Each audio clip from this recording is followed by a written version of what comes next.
সুন্দর গান করেছে অশোক বাটিকা।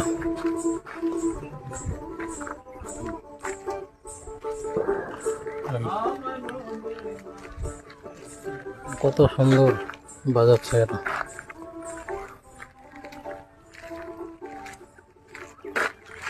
এখানে দেখে মনে হচ্ছে সত্যিকে একজন ঢেকিতে আটা ভাঙছে বা কোনো কিছু। দেখতে পাচ্ছ ঢেকি লেখা আছে, একটা মহিলার পুতুল লাগানো আছে সুন্দর করে।